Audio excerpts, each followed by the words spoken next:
মানুষের চোখ উঠে ফেলেছে, চোখ সেগুলো উঠে ফেলেছে। কিছু সুশীল আছে কান্না করছে, মায়া কান্না, বাড়িটা ভেঙে দিল। আরে শয়তান, কত মানুষকে এই জায়গায় গুলি লাগিয়ে মেরেছে আমার সামনে। মেহেরপুর ছাত্র শিবিরের জেলা সভাপতিকে একেবারে তাজা মানুষ ধরে নিয়ে যেত দুপুরবেলা, এখানে গুলি লাগিয়ে মেরে ফেলছে। তখন তোমার মুখ দিয়ে আও আসে না। আর একটা বাড়ি পুড়ে গেছে, পুরাতন বাড়ি, ও বাড়ি তো এমনি ভেঙে দেওয়ার দরকার ছিল। কারণ দুনিয়ায় যারা জালেম, আপনি তাকান তাদের ইতিহাস, প্রতিটি জালেমের বাড়ি ঘরগুলো পরিত্যক্ত অথবা পায়খানা। আবু সাহেলের মতো এত দামি জায়গায় বাড়ি, তার কাবার পাশে, এত দামি জায়গায় বাড়ি হওয়ার পরও যদি তার বাড়ি আন্তর্জাতিক টয়লেট হয়ে যায়, এ বাড়ি তো বাড়ি না। তারপরও আমরা আহ্বান জানাচ্ছি, যদি পারেন, যেহেতু আমাদের পূর্বপুরুষ ওই ধর্মের ছিল, আপনি একটা মন্দির বানিয়ে দেন।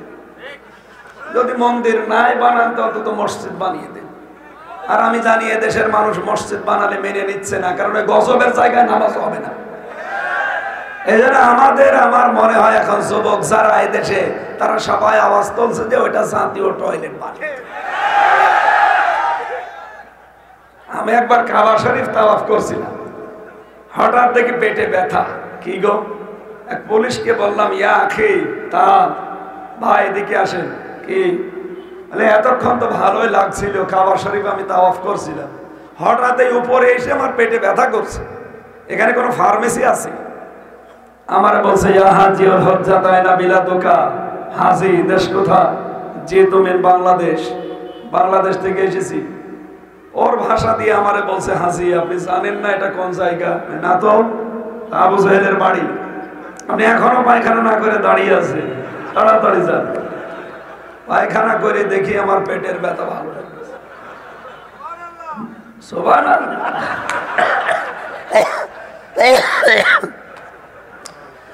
আল্লাহ যেন আমাকে জানাতে চায়, হামজা এত টাকা খরচ করে আসলে ৬৫০০ কিলোমিটার দূর সেই বাংলাদেশ, আরে শয়তানের বাড়িতে পায়খানা না করে চলে যাবা, তাড়াতাড়ি কর।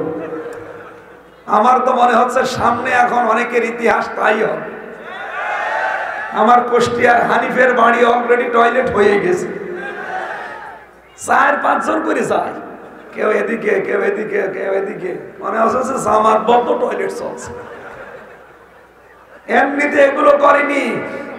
পোড়া খুলনা বিভাগে কোথায় কোথায় কার উপরে মামলা দেওয়া হবে, জুলুম করা হবে, মিথ্যা মামলা দেবে, কার বাড়ি ঘর ভাঙবে, ওখান থেকে ষড়যন্ত্র হতো। আর সারা বাংলাদেশে কি হবে সেটা হয়তো ওখানে। এই কারণে আল্লাহ এই জায়গাগুলো অভিশপ্ত করে দিয়েছে। আমি কি এটা বানিয়ে বলছি? সূরা নমলে পাবেন 19 নম্বর পারা 20 নম্বর পৃষ্ঠা, এটা হচ্ছে 7 নম্বর লাইনে 52 নম্বর আয়াতে আছে। ফাতিল কাবয়তুহুম খাবিয়াতাম বিমা যালামু। আল্লাহ বলেন এই সেই ঘরগুলো যেগুলো পরিত্যক্ত হয়ে আছে, জনশূন্য হয়ে গেছে, বিমা যালামু, এই জালেমদের জুলুমের কারণে।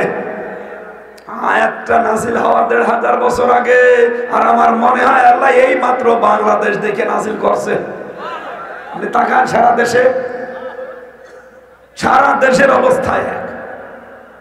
এই কিশোরগঞ্জ থেকে আসলাম কয়েকদিন আগে, যে দেখি যে মেন ঘর ওইটা এখন জাতীয় টয়লেট ওদের জন্য, একেবারে শহরের উপরে। সারা বাংলাদেশ ঘুরছি তো, সারা দেশে অবস্থা এক। কাওয়া কাকর বাড়িতে যাই ছিল, গতকালকে ছাত্ররা সব শেষ করে দিয়েছে। জালেমদের বাড়ি ঘর আল্লাহ রাখে না, এগুলো সব আল্লাহ ডেড সি বানিয়ে দেয়, মৃত সাগর। জর্ডানে যান, সে দেখে ডেড সি হয়ে গেছে, মৃত সাগর বানিয়ে দিয়েছে আল্লাহ।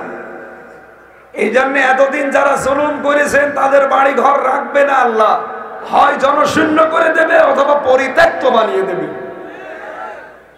এটা তো ছিল জালেমদের জন্য, পরের অংশটা আমাদের জন্য। ইন্না ফি যালিকা লাআয়াতান লিকাওমিন ইয়ালামুন। এখানে লামে তাকিদ আছে। আল্লাহ বলেন অবশ্যই এর ভেতরে শিক্ষা আছে। কাদের জন্য? লিকাওমিন ইয়ালামুন, যারা জ্ঞানী তাদের জন্য।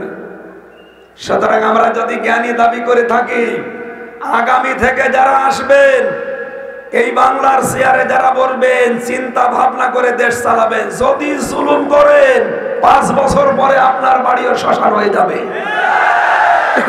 এমন কোন বিষয় আছে যে আল্লাহ কোরআনে দেয়নি? কথা বুঝতেছে? পারিবারিক জীবনে মেয়েদের শরীর খারাপ হয়, এইটা যদি কোরআনে থাকে, এমন কোন বিষয় আছে যেটা এর ভিতরে নেই? তারা যারা এই কথা বলেন যে কোরআনের সাথে রাজনীতির কোনো সম্পর্ক নেই, আপনি জানেন না। আমার এই ছোট মাথার ভেতরে কোরআনে কারিমে রাজনীতি করা লাগবে 918 জায়গায় আমি পেয়েছি। যাদের বড় বড় মাথা, এদের মনে হয় আরো বেশি পাওয়ার কথা। আমার ছোট মাথায় যদি 918 জায়গায় পায়, বড় বড় আলেম যারা আরো বড় মাথা, এরা আরো বেশি জায়গা পাবে না? কিন্তু যারা এই কথা বলেন যে না, এর সাথে কোরআনের সাথে রাজনীতির সম্পর্কই নেই, তো এটা একটা জীবন না? রাজনীতি কোরআনের জীবনের একটা পার্ট না? আপনি সমাজ ছাড়া যেমন চলতে পারবেন না, পরিবার ছাড়া যেমন চলতে পারবেন না, রাজনীতি ছাড়াও আপনি বাঁচতে পারবেন না। ওইটা না থাকলে মানুষ দুর্নীতিগ্রস্ত হয়। রাজনীতি একটা ইবাদত। বিশ্বনবী নিজের জীবনে কমপক্ষে 23 বছর তিনি রাজনীতি করেছিলেন। 13 বছর মার খেয়েছিলেন আর 10 বছর প্রেসিডেন্ট ছিলেন। এটা কি মিথ্যা কথা? এই কথাটা জানেন, এরপরও আপনি কোন দিকে ফতোয়া দেন? সুতরাং বাস্তবতা এইটা, নবীজি যেহেতু 13 বছর মার খাওয়ার পরে 10 বছর এই কোরআন দিয়ে রাষ্ট্র চালিয়েছিলেন, আমরা অলরেডি দেশে 15 বছর মার খেয়ে ফেলেছি। কথা বলে না কেন? এখন আমাদের উচিত এই কোরআন দিয়ে এই দেশ 10 বছর চালানো। আপনি যেহেতু আল্লাহ একজন আছে, রাসূল একজন আছে, আপনি বিশ্বাস করেন, আপনার যে বিশ্বাসের দাবি অনুযায়ী বলছি, উনি 13 বছর মার খেয়ে 10 বছর যদি এটা চালাতে পারে, আমরা 15 বছর মার খেয়ে ফেলেছি, এখন 10 বছর চালাবো না? এখন এইটা চালাতে চাই আমরা 10 বছর। আপনারা অন্যদিকে নিয়ে যান কেন? না, হুজুর রাজনীতির কথা বলবে কেন? আরে ভাই, নবীজি যদি 10 বছর চালাতে পারে, আমি চালাবো না কেন? যাদের জীবনে আলাদা কর্মজীবন আছে, পাশাপাশি রাজনীতিকে যারা ইবাদত মনে করে পালন করে, তাদের জীবনে আপনি দুর্নীতি পাবেন না। আর যাদের কোনো কর্মজীবন নেই, রাজনীতি তাদের কর্মজীবন, মনে করবেন ওর জীবনটা পুরাটাই ধোঁকা। কি কথা বললেন না? এই দেশে যারা দেশ চালিয়েছিল অতীতে, আরো যারা চালাচ্ছে, সামনে যারা অনেকে আশা করে আছে, অধিকাংশ মানুষের দেখি কর্মজীবন নেই। ওর আসল কর্মজীবনই হচ্ছে রাজনীতি করা। ও কি করবে? এই জন্য এই মানুষগুলো এত বেশি দুর্নীতি করে। আর যাদের আলাদা আলাদা কর্মজীবন তৈরি করা আছে, পাশাপাশি রাজনীতিকে যারা ইবাদত মনে করে, নামাজের মতো, রোজার মতো, ওদেরকে আপনি দেখবেন ওদের জীবনে কোনো দুর্নীতি নেই। দরকার হয় টুপি সেলাই করে খাবো, ওইটাও একটা কর্মজীবন। রাস্তা ঝাড়ু দেবো, ওইটাও একটা কর্মজীবন। রাজনীতিতে এসে দুর্নীতি, এটা কুকুরের চাইতেও খারাপ। এই জন্য পৃথিবীতে কোন কাজ করলে আপনি কোন জাহান্নামের স্তরে পৌঁছাবেন, কোন কাজ করলে জান্নাতের কোন ঠিকানায় থাকবেন, আমি একটা বইও লিখেছি। এই বইটা জেলখানার ভেতরে হালকা করেছিলাম যে এই কাজ করলে আপনি এই জান্নাতের স্তরে যেতে পারবেন, আর এই কাজ করলে জান্নাতের অমুক জায়গায় যাবেন। আমরা অধিকাংশ মানুষ এখানে, এই মুরব্বী সহ, আমার মনে হয় যদি জিজ্ঞাসা করি এখন জাহান্নাম কয়টা বলেন তো?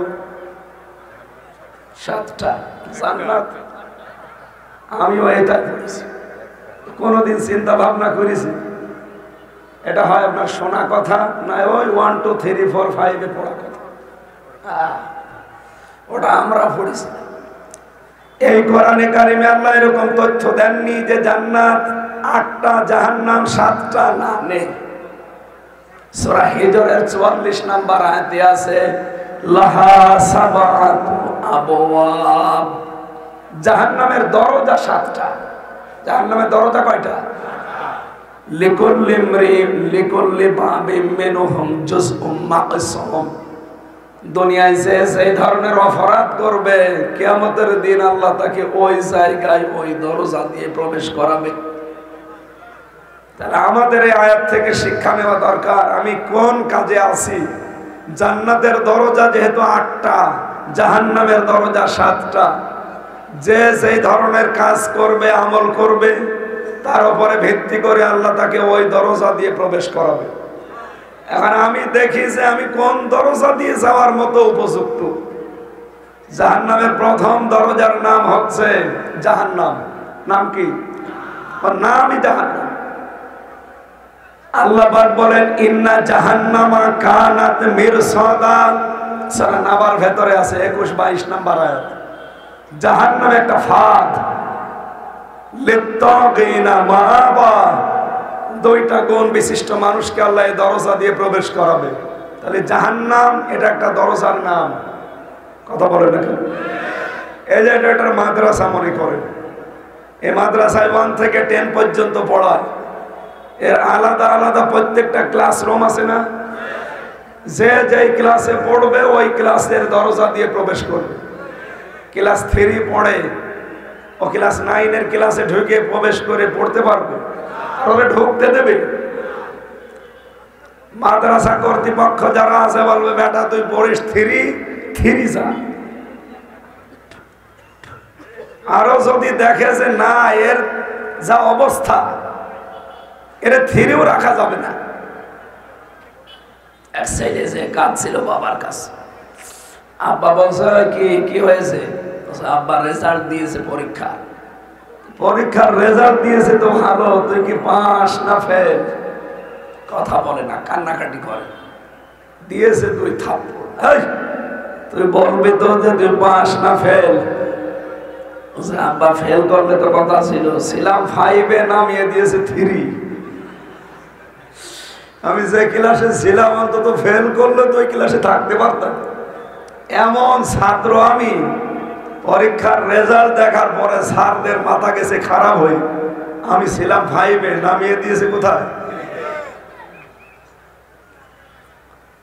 এখানে যে 1 থেকে 10 পর্যন্ত 10টা আলাদা আলাদা রুম আছে, 10টা ক্লাসে আলাদা আলাদা প্রত্যেক দরজা আছে না?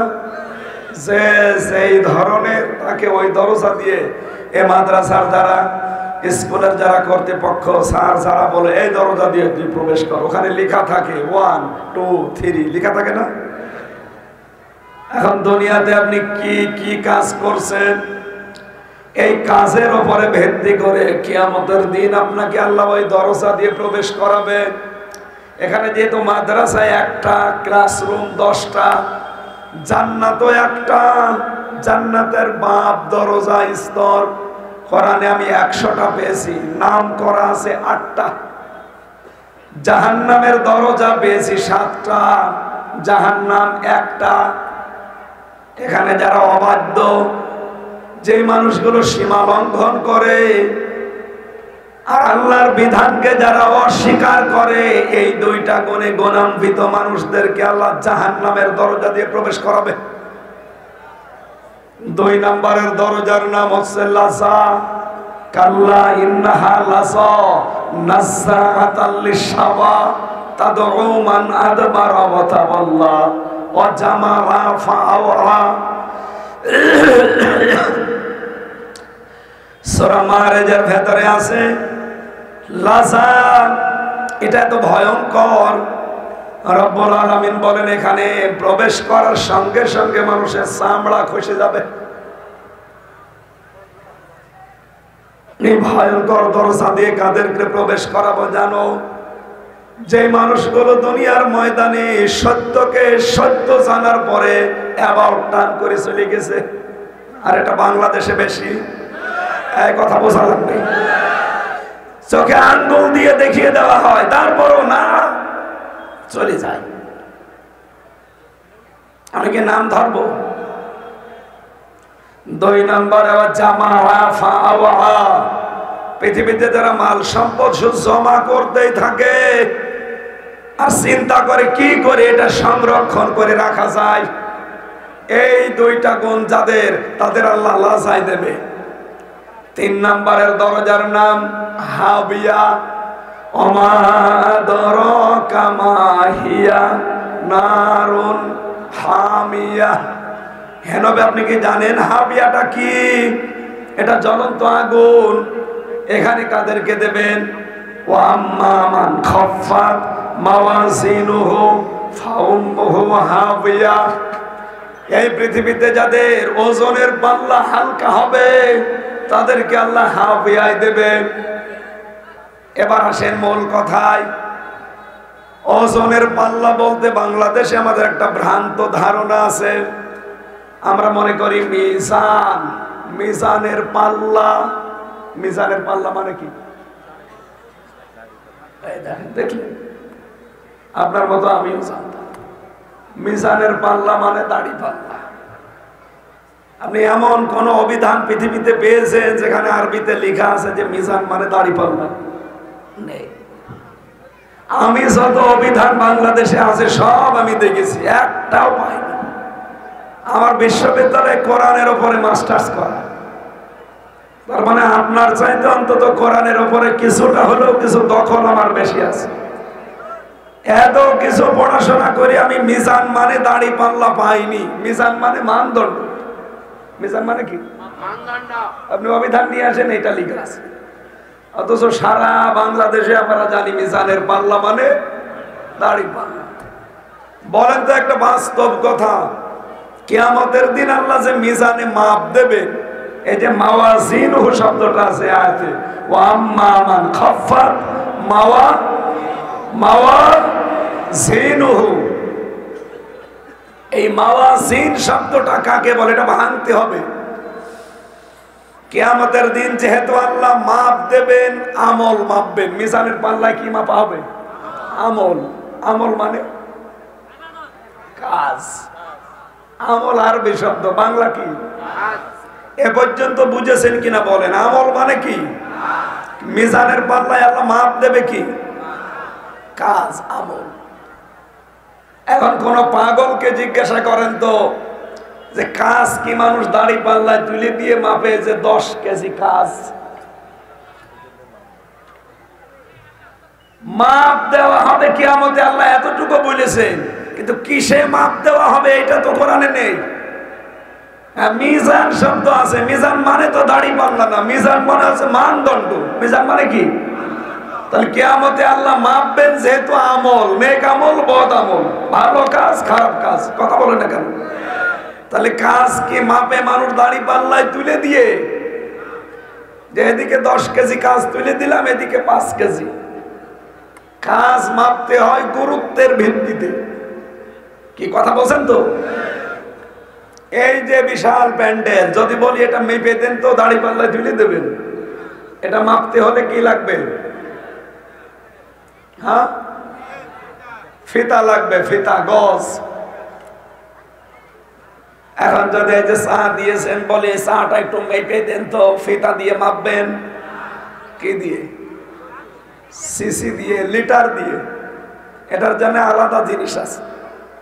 আপনাকে যদি বলি আমি এই যে কোরআন শরীফটা মাপ দিয়ে দেন তো, একটা একটা করে অক্ষর গণনা করে মাপবেন, এটা মাপতে হলে কি লাগবে? দাড়ি পাল্লা। কি লাগবে? দাড়ি পাল্লা লাগবে, বাটখারা, কেজি, পাথর, যাই বলেন। পৃথিবীর প্রতিটি জিনিস মাপ দেওয়ার জন্য আলাদা আলাদা যন্ত্র পাওয়া যায়। পাওয়া যায় না? যায় না? জ্বর মাপতে হলে আলাদা একটা যন্ত্র নেই? কি বলে? পৃথিবীর কোন জিনিস আছে যে মাপ দিতে হয় অথচ নাম নেই? বলেন।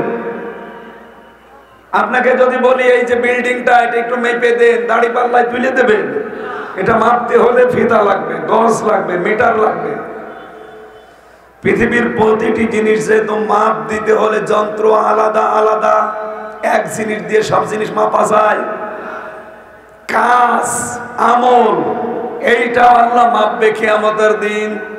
এটা দাড়ি পাল্লা দিয়ে না, মাপবে গুরুত্বের ভিত্তিতে। কারণ কাজ মাপাই হয় গুরুত্বের ভিত্তিতে। আপনি কাজটা গুরুত্ব দিয়ে করেন কিনা এইটা আমি হিসাব করে দেখব। আপনাকে আমি একটা কাজ দিলাম, কাজ কি গুরুত্বপূর্ণ না গুরুত্বহীন এইটা আগে দেখা হবে। আপনি কাজটা কি গুরুত্বহীন ভাবে করেছেন না গুরুত্বপূর্ণ মনে করে করেছেন, এটার উপরে মেসেজ করে আপনার পুরস্কার দেব। কথা বলেন না কেন? কিয়ামতের দিন যেহেতু আল্লাহ আমল কাজ এটা মাপবেন, গুরুত্বের ভিত্তিতে কাজ মাপা হয়, তাহলে আজকের এই প্যান্ডেলটার গুরুত্বপূর্ণ জিনিস সামিয়ানা আর খুঁটি। কথা বলছেন না কেন? এই প্যান্ডেলটায় যদি সামিয়ানা আর খুঁটি থাকে, দূর থেকে কেউ দেখলে বলবে যে এটা প্যান্ডেল, বলবে না? তো সামিয়ানাও নেই, খুঁটিও নেই, শুধু টেবিল আছে, টিস্যু বক্স আছে, চায়ের কাপ আছে, কেউ বলবে এটা স্টেজ? তাহলে এইগুলো গুরুত্বপূর্ণ না, গুরুত্বপূর্ণ হচ্ছে খুঁটি আর সামিয়ানা। এ পর্যন্ত বুঝেছেন কিনা বলেন? বুঝেছেন? কিয়ামতের দিন আল্লাহ মাপ দেবে গুরুত্বের ভিত্তিতে। এজন্য পৃথিবীর যত ইবাদত, যত ফরজ, এই কোরআনে আল্লাহ 500 ফরজ দিয়েছেন। কত? শরীয়তের বিধান কয়টা? 500টা। এর ভেতরে নেই? 500টা আছে। এই 500টা ফরজের ভেতরে আবার আলাদা ফরজ আছে। এই যে নামাজ ফরজ না? কথা বলেন না কেন? নামাজ যে ফরজ, এই নামাজের ফরজের ভেতরে আবার ফরজ আছে না? কয়টা? 17 ফরজের। নোয়াখালী কি আলাদা জেলা নাকি আলাদা দেশ? 17 ফরজ কোথায় পেলেন আপনি? 13টা ফরজ। নামাজে বাইরে ভেতরে কয়টা ফরজ? কোনদিন চিন্তা করেছেন যে 13টা ফরজ কেন দিল আল্লাহ? আপনি মনে করেন এই যে এই লোকটা নামাজ পড়বে, 12টা ফরজ আদায় করেছে বাইরে ভেতরে দিয়ে, একটা ফরজ ছেড়ে দিয়েছে। ও যত সুন্দর নামাজ পড়ুক, নামাজ হবে? কারণ ফরজ নেই। কি 12টা আদায় করলো, একটা করে না, এজন্য সওয়াব হবে কয়টা? 0 হবে, 0, কিচ্ছু হবে না। এটা যেমন সহজে বুঝে ফেলেছেন যে ফরজ বাদ গেলে আর কিছু থাকে না। হ্যাঁ, ওয়াজিব আছে 14টা। কয়টা? এটা যদি একটাও বাদ দিয়ে দেন আপনার নামাজ হবে, কিন্তু জরিমানা দেওয়া লাগবে, সসিজদা। এ পর্যন্ত বলছেন তো?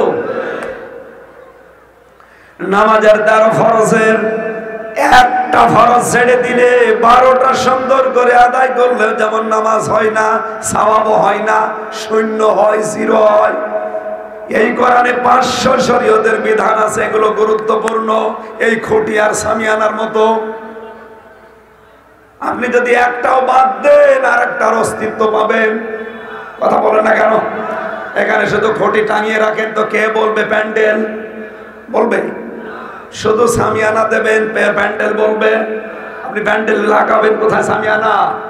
তাহলে এখানে 2টা জিনিসই গুরুত্বপূর্ণ, আর বাকি যা আছে এই লাইট, মাইক, টেবিল, টিস্যু, চার কাপ, বক্স, সবগুলো না থাকলেও এটা স্টেজ, এটা প্যান্ডেল। কি কথা বলেন না কেন? এই কোরআনে শরীয়তের বিধান কতটা? আরো জোরে জবান খোলেন, বলেন, আর একবার বলেন। 499টা আপনি মানেন, একটা মানেন না। কিয়ামতের দিন আল্লাহ যখন মিজানে মাপ দেবে তখন আপনার হবে 0, 0, কিচ্ছু হবে না। আমি আশা করছি কথা বুঝেছে। তাহলে জীবনে গুরুত্বপূর্ণ খুঁটি আর সামিয়ানা ঠিক রাখা লাগবে। কি কথা বলেন না কেন? এই 500র ভেতরে মেসাক করা আছে, দস্তরখানা বিছিয়ে খাবার খাওয়া আছে, দাড়ি রাখা আছে, জোব্বা গায়ে দেওয়া আছে, টুপি মাথায় দেওয়া আছে। এই 500র ভেতরে যে কয়টা বললাম একটাও নেই। যেই কয়টা আছে 500র ভেতরে ওইগুলোর খবর নেই। আমরা এখন মারামারি করছি মেসাক করা নিয়ে। এই কথা বলছেন না কেন? কিয়ামতে আল্লাহ মাপ দেবে আপনাকে গুরুত্বের ভিত্তিতে। গুরুত্বপূর্ণ কাজই তো আপনার জীবনে নেই। নামাজ যেমন গুরুত্বপূর্ণ, সুদ ছেড়ে দেওয়া গুরুত্বপূর্ণ। ওই বিধানে কোরআনে আছে না? কত মানুষে যে টাকা ছেড়ে রাখে, টাকা আসে, 1000 টাকা দিলে 200 টাকা বেশি দেয়। এই এলাকায় আছে। এটা কি বলে? এটা মায়ের সাথে জেনা করার গুনাহ হচ্ছে। বলেন, মায়ের সাথে জেনা করে এসে আপনি নামাজে দাঁড়ালেন, নামাজ হবে? তার মানে গুরুত্বপূর্ণ খুঁটি নেই আপনার। এজন্য আশা করছে আপনি হাবিয়া দশকের অধিকারী হয়ে যাচ্ছেন, ওই দরজা দিয়ে আল্লাহ প্রবেশ করাবে। গুরুত্বপূর্ণ কোনো কাজ যেন জীবনে ছেড়ে না যায়। হ্যাঁ, গুরুত্বহীন যেগুলো টিস্যু, পানির বক্স, এরপরে লাইট, মাইক, এই যে ভিডিও ক্যামেরা, এগুলো না থাকলেও আমার অসুবিধা নেই। জীবনে আমি গুরুত্বহীন যেগুলো আছে এগুলো হাজার হাজার, এগুলো যদি দুই একটা কমও হয় সমস্যা নেই, কিন্তু এই 500টা আপনাকে মানায় লাগবে। কথা বোঝা গেছে? আল্লাহ যেন বোঝার সহজ করে দেন। 4 নাম্বারটার নাম হচ্ছে সাগীর। নাম কি?